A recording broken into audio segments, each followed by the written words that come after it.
Assalamualaikum warahmatullahi wabarakatuh. Hai, perkenalkan nama saya Nira Hayati dari jurusan Manajemen Keuangan Syariah kelas 2B dengan NIM 504200033. Baiklah, saya di sini ingin mempresentasikan kesimpulan dari jurnal yang berjudul Manajemen Sumber Daya Manusia Strategis, Kemampuan, dan Kinerja Inovasi. Studi empiris di industri perangkat lunak Indonesia, yang ditulis oleh Riza Arianto, Avanti Pantanap, dan Adi Zakaria Afis. Untuk bertahan dan meningkatkan pertumbuhan perusahaan, harus terus-menerus menciptakan inovasi. Inovasi didefinisikan sebagai pengenalan cara baru yang berhasil secara ekonomi dan sosial atau kombinasi baru dari cara-cara yang ada dalam mengubah masukan menjadi keluaran yang menghasilkan perubahan dalam hubungan nilai atau harga yang ditawarkan kepada pelanggan. Inovasi dianggap sebagai alat strategi utama untuk memiliki kegunaan kompetitif dalam lingkungan yang dinamis saat ini. Namun, dalam prakteknya, tidak semua perusahaan dapat melakukan inovasi.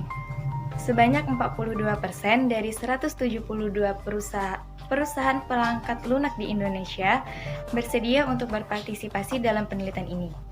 Sebanyak 21,4% perusahaan responden adalah perusahaan yang menyediakan layanan untuk mengembangkan perangkat lunak yang disesuaikan untuk klien.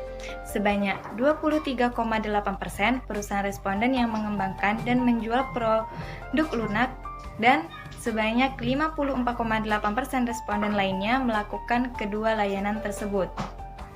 Hasil evaluasi validitas dan reliabilitas disajikan pada tabel 1, yang mana pengujian hipotesis menggunakan SEMPLS dilakukan dengan mengukur model struktural yang menggambarkan hubungan antara variabel laten.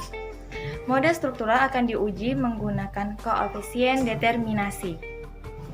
Nilai masing-masing variabel endogen berdasarkan koefisien determinasi atau R2 sebesar 0,655 untuk kemampuan inovasi sedang dan 0,729 untuk kinerja inovasi kuat. Selanjutnya, hasil pengujian hipotesis disajikan pada tabel 2.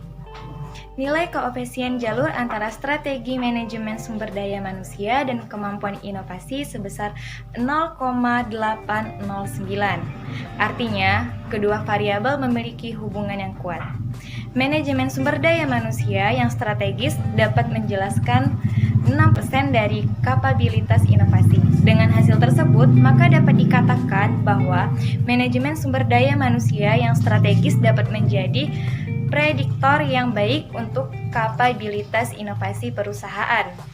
Penelitian ini membuktikan bahwa manajemen sumber daya manusia strategis berpengaruh signifikan terhadap kapabilitas inovasi dan kapabilitas inovasi yang juga berpengaruh signifikan terhadap kinerja inovasi.